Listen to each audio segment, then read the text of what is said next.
He says his politics is right on target with the whole liberal Jew thing. Give Ravs a talk show or a radio show. I like Blev de Champ. He's my new man. What's his name? He was on last He's the night. guy who gave his name, I guess, to some shul in Manhattan. Oh, he's from back east. Yeah. Okay, Blev de Champ is the man. I like him. Okay, can I go on my next rant? Do you have any more on that? No. Okay, I want to make a more broader rant. Okay, because you mentioned that this rabbi is from the modern Orthodox thing, right? Yeah. I'm going to go off now on modern Orthodoxy. I think we need to discuss this. This is a good time. This is not about this particular thing, but it's just, I got to say this. Can I say this? Yeah. I can say this? We're going to get in trouble? I want to talk about modern Orthodoxy in general. This has been a long time coming. I had to get these words together today. But I need to talk about it because it's getting out of hand. Okay? Here's what I have to say. Modern Orthodoxy, especially its liberal wing, and you would say that this person very left wing. is the liberal wing, I want to say is the new conservative Judaism movement. It's the new conservative movement. This is where conservative was 50 years ago. Okay? It's like, we're okay with, like, microphones on shops. You know what I mean? It's like specific little areas. This we don't like. They would pick and choose a couple things they don't like, and then we're just basically like Orthodox, only we have microphones and we don't have mechitza. Right? Now it's like we're basically the same, except our mechitza is low. We allow women to sing, and we allow them to be rabbis, and we don't. We're like all egalitarian. How is it different? It's the conservative movement. There's no difference.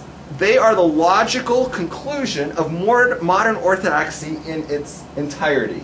Right? The liberal wing is just getting there faster. The fact that a movement calls itself Orthodox does not mean it is legitimate.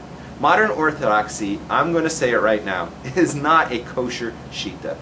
That is why Rav Aaron Cutler in Mishnah's Rabbi Aharon, Volume 3, on his Hesped on the Brisker Rav, states that the essence of modern Orthodoxy is the same as the essence of Reform and Conservative. That is, they changed Judaism into something that is more palatable and water it down and pervert Judaism so that people will be more willing to accept it. That is the very nature of the business of Reform, Conservative, and Modern Orthodoxy.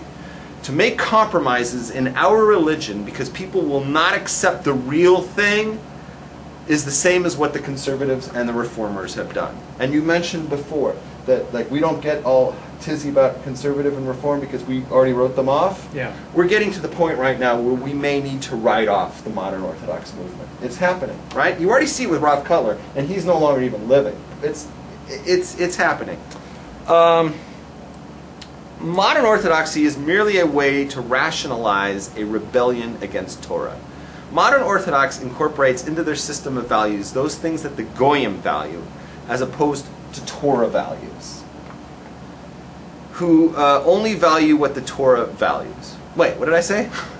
They value things that the Goyim value, as opposed to Torah Jews who only value what the Torah values.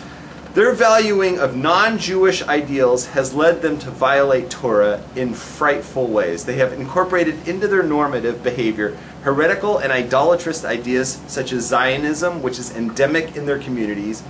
Recently, several modern Orthodox rabbis have come out stating that they believe in evolution and, or the very least, that one may believe in it.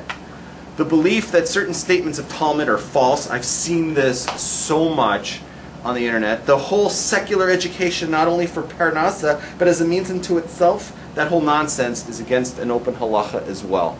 In other words, they will, as a community, trample on the halachas that modern society doesn't like. They will call it fundamentalist beliefs, such as, that the universe has to be less than 6,000 years. Or now we're seeing that, their whole egalitarian thing, that they're upset because of discriminating against women, such as the morning bracha. But in places where the Torah does not conflict with the values of modern society, such as how much more we're to eat on Pesach, they have no problems with it. They don't feel the need to rebel. They find Pesachs from rabbis that are bidiyevit, and they make them lechachila.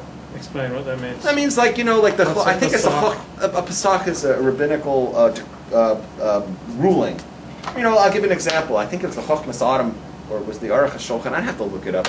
But one of them paskin that, you can't go crazy on women, on a shul with that women don't cover their hair, right? Because it's become like, commonplace that like in our communities that a lot of women don't cover their hair. Okay, so b'diavad, if a woman doesn't cover her hair, you can't give her like a really hard time about it. What does b'diavad mean? In the event that they did it. Okay. But that's not lechatchila. Lechatchila is every woman must cover her hair. What's lechatchila? To begin with. Okay, so to begin with, the Torah says that every woman who's married has to cover her hair completely. And if she doesn't cover her hair, it even says that's a reason for divorce. Okay? That's a reason for divorce. So every woman has to cover her head. Right? Now, if a woman doesn't cover her head at shul, what do you do about it? Is it considered like she's showing her erva? Is it like, she's standing there naked? And there's a posuk that writes that we accept, and he writes that like you can't kick her out of shul because it's like commonplace. So is that a lichachil or is that a b'diavad? That's a b'diavad, right? That's not to say that you can go ahead and uncover your hair because everybody else does it. It's saying that if you uncover your hair in shul, right, we can't kick you out. We can still pray. Because it's not like we're seeing you naked, because like whatever, right? But is that lechachila? Is that like you can go tell everybody it's okay, don't cover your hair? No. So they turn, but you will hear a lot of people in modern Orthodox say, oh, it's okay. What does kulos mean? That is not leniencies. Throw away, and it's not just kulos, leniencies. Yeah. Yeah. I wanted to say that that they make up they take b'diavos and they turn them into lechachilas, right? They take things that's like okay on the books, like it happened, but say go ahead, you can go ahead and do it, right? They make it like a shita, they make it like a kosher path. This is like permitted, but it's not. You can't. There's no heter to not cover your hair. You know what I'm saying? We can make a compromise on an individual. If an individual comes and they say, well, I never covered my hair before, and we say, oh, okay, well, we can work with that. You know what I mean? But to go ahead and say, like, it's okay, none of the women have to cover their hair, there's no heter for that, right? What do you mean they have made up humras? Then they turn around. A homer is a strictness. Mm-hmm. And you'll hear like a modern Orthodox rabbis. Again, this is not all the rabbis, but there's enough of them where you'll hear this, that where they'll be strict and they'll say, "Oh, you have to make you're obligated to move to Eretz Yisrael. You're obligated to move to Eretz Yisrael." There's no such. What do you mean? Where does that come from?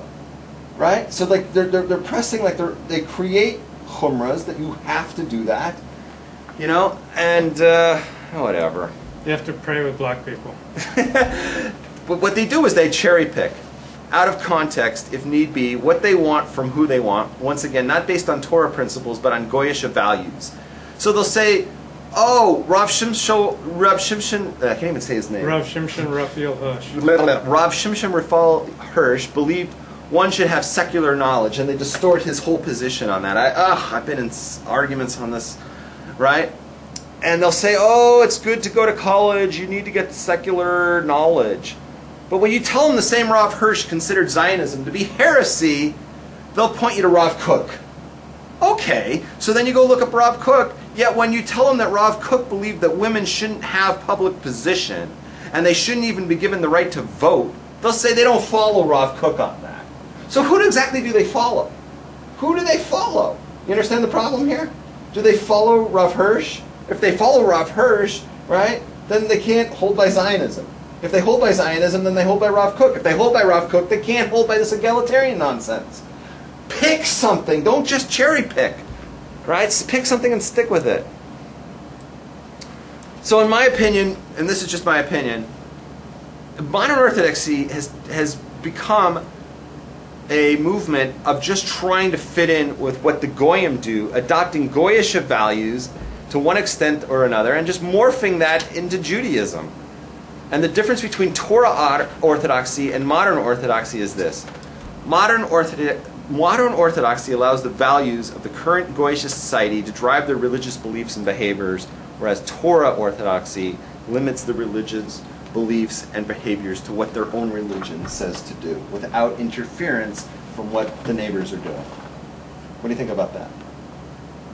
Well, I'm neutral in the argument. I just